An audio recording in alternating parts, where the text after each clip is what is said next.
Oke, sekarang kita lanjut ke soal nomor 25. Jadi kalau kita lihat soalnya, ditentukan persamaan x kuadrat tambah p kurang 1 kali x kurang 4 kurang 5p sama dengan 0 dengan x anggota bilangan real.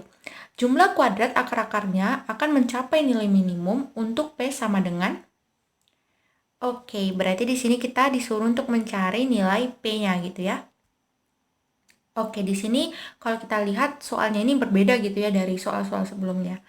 Oke, berarti ini kita harus belajar gitu ya pastinya. Karena ini pasti akan sangat membantu untuk soal-soal sebelumnya, selanjutnya gitu ya. Gitu. Waduh, sorry. Nah, gitu ya. Oke, berarti langkah yang pertama yang harus kita lakukan ialah kita harus tulis dulu apa yang diketahui di soal.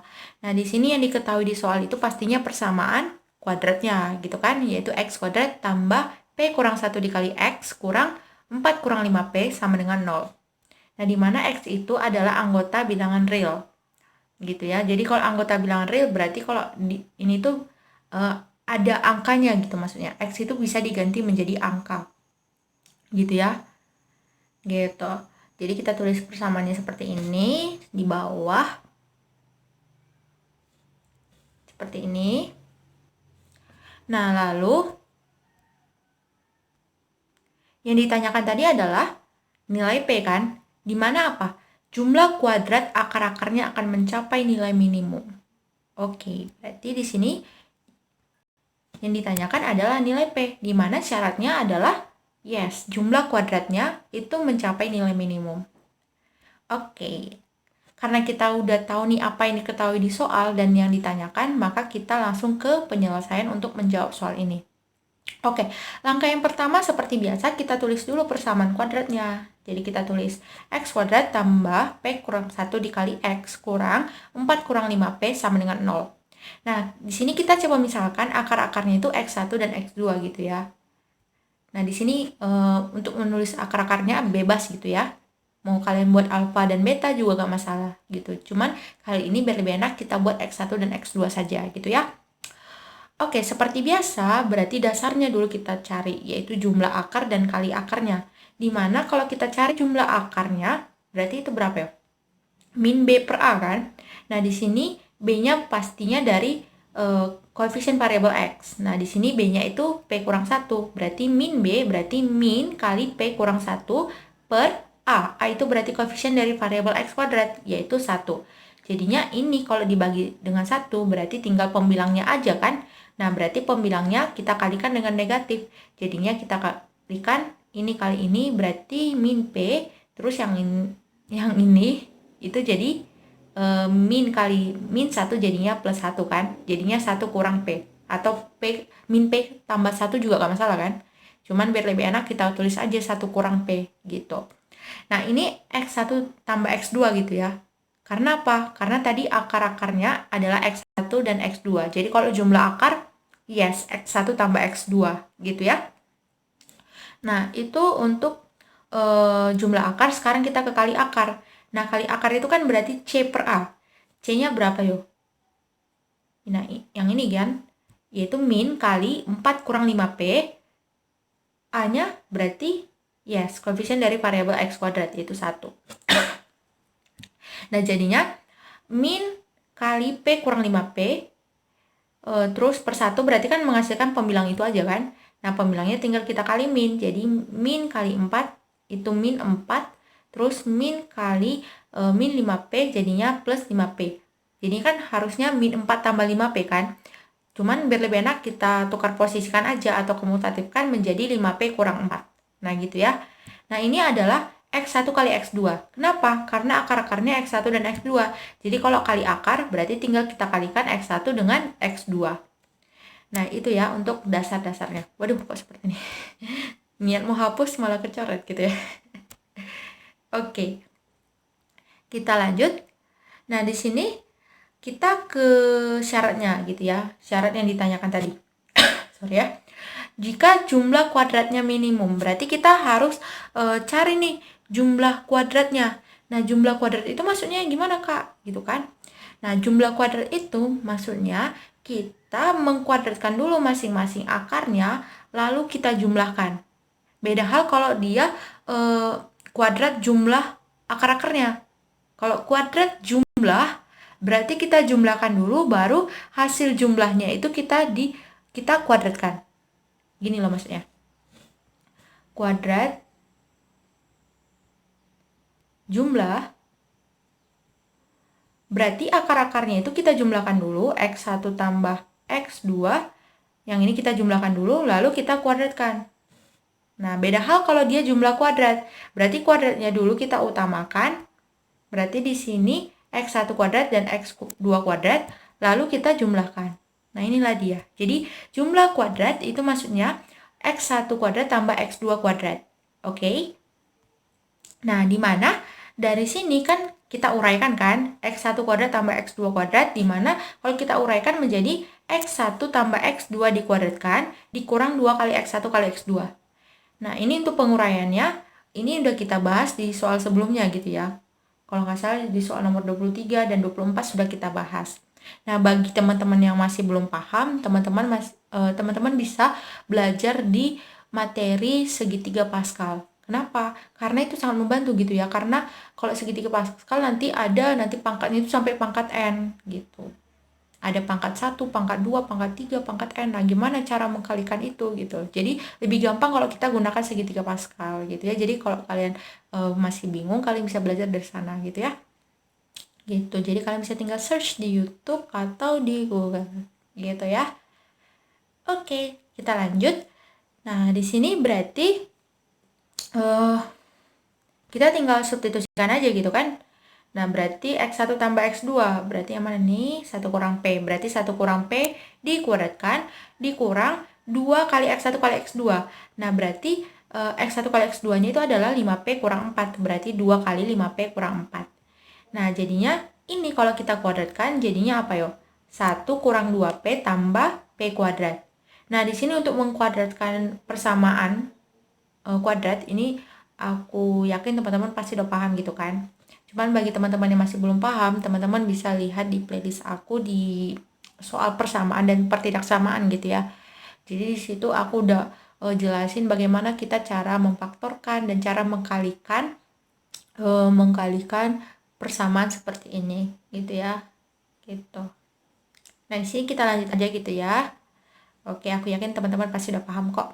Gitu. Nah, jadinya ini seperti ini. Terus untuk yang ini berarti kita kalikan aja, gunakan sifat distributif. Jadi min 2 kali 5P itu min 10P. Nah, ini min 2 kali min 4 itu plus 8.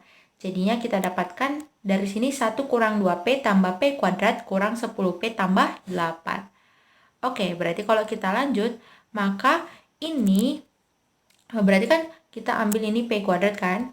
Kan ini plus P, jadi sama aja dengan positif P kuadrat. Jadi P kuadrat, ini kita coret dulu biar lebih enak. Terus yang ini min 2P kurang 10P, berarti min 12P.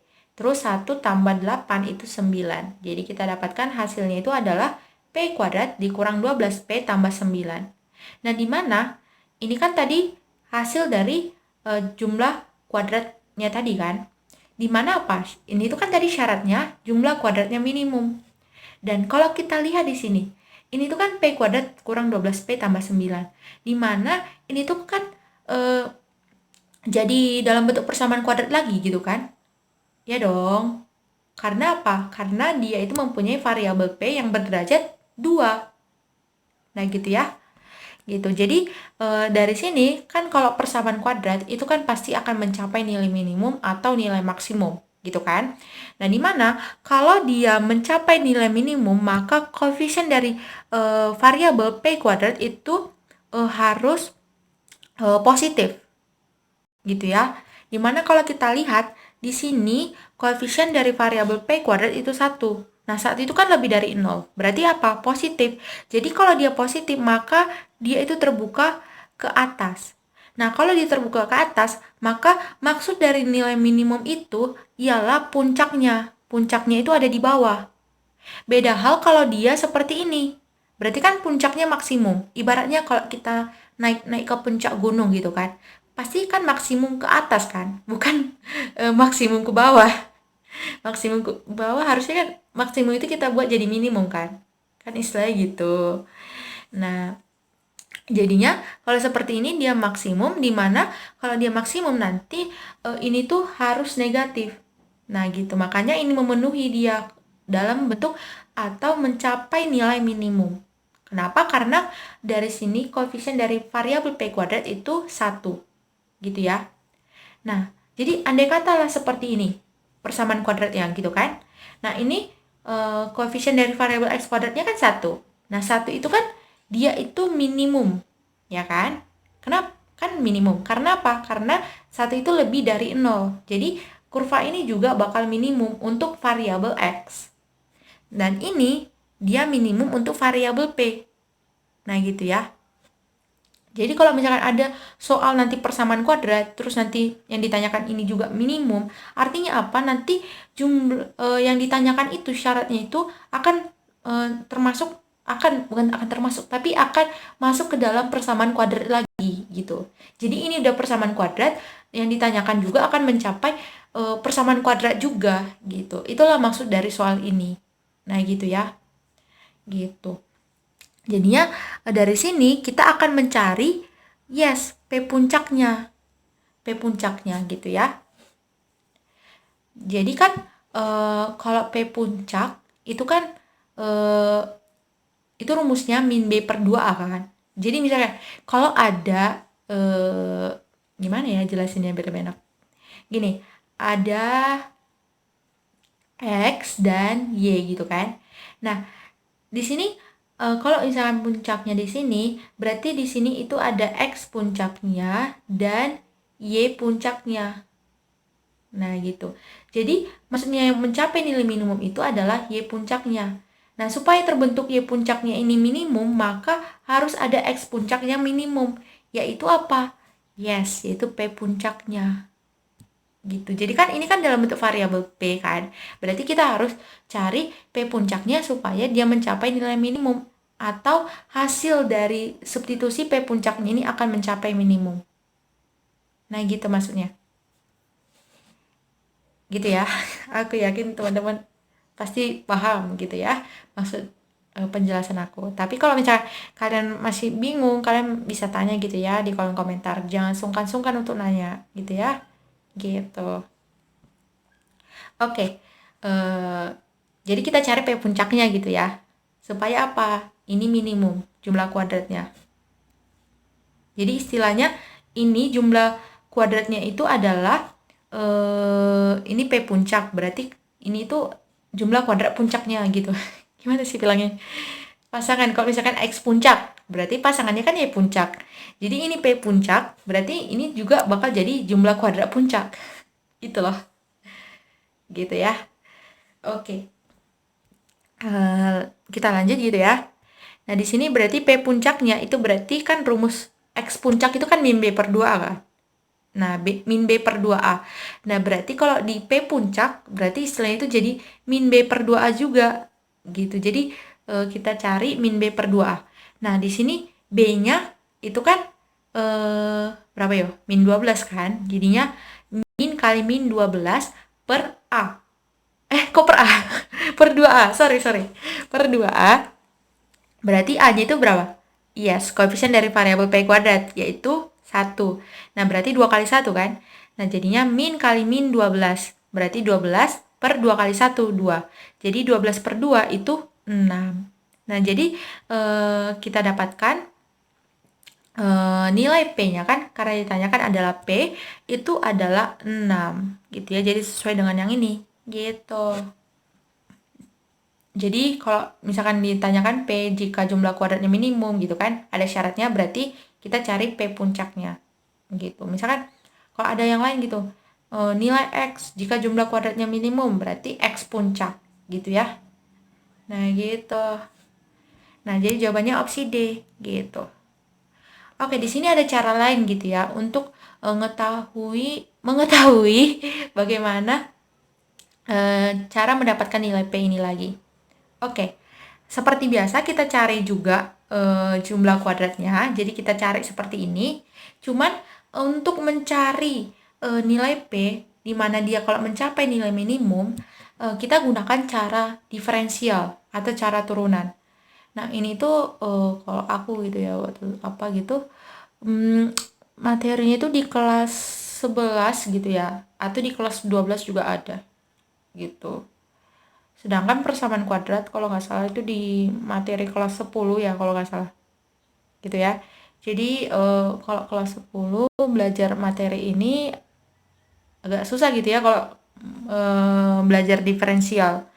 Nah, jadi teman-teman bisa belajar materi diferensial juga gitu ya, karena ada modifikasinya gitu antara eh, persamaan kuadrat, terus ini juga fungsi ya, fungsi kuadrat dan juga diferensial. Jadi aku saranin teman-teman belajar persamaan kuadrat, fungsi kuadrat dan juga materi diferensial gitu ya. Jadi pelan-pelan kalian belajarnya gitu. Jadi pertama apa ya? Tadi persamaan kuadrat, terus yang kedua kalian belajar fungsi kuadrat, dan yang ketiga diferensial. Nah gitu. Jadi aku saranin kalian belajar ketiga materi ini karena itu penting. Gitu ya. Oke. Jadi kalau kita gunakan cara diferensial, nah seperti biasa, kita cari dulu X1 tambah X2. X1 kuadrat tambah X2 kuadrat. Terus supaya ini nanti dia mencapai nilai minimum, maka turunan dari ini itu akan sama dengan 0.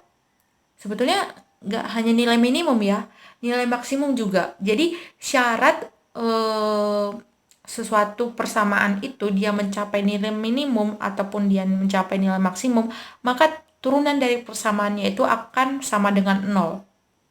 Gitu ya. Jadi dia itu akan mencapai titik puncak gitu ya, atau istilahnya kalau diferensial itu titik stasioner gitu ya. Gini, titik stasioner. Jadi titik stasioner itu dia datar gitu ya.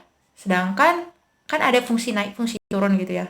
Fungsi naik, fungsi turun. Nah, ini turun kan, ini naik gitu. Jadi kalau dia sama dengan 0, maka dia akan mencapai titik stasioner atau titik puncaknya.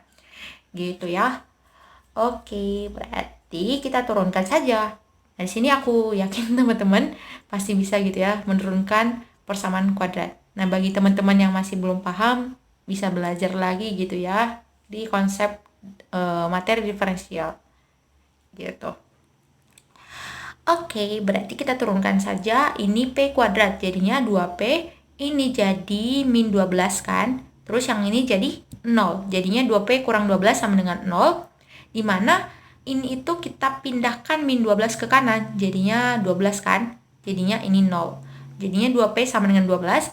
Berarti kita tinggal bagikan saja. P sama dengan, yes, 20. Kok 20? Sorry. 12 per 2. Waduh, kebanyakan typo gitu ya. Waduh. Gitu ya. 12 per 2 sama dengan 6. Gitu. Jadi P-nya kita dapatkan 6. Sama gitu ya dengan yang ini. Gitu. Jadi jawabannya tetap opsi D. Oke, sekarang kita lihat opsinya. Apakah opsi D?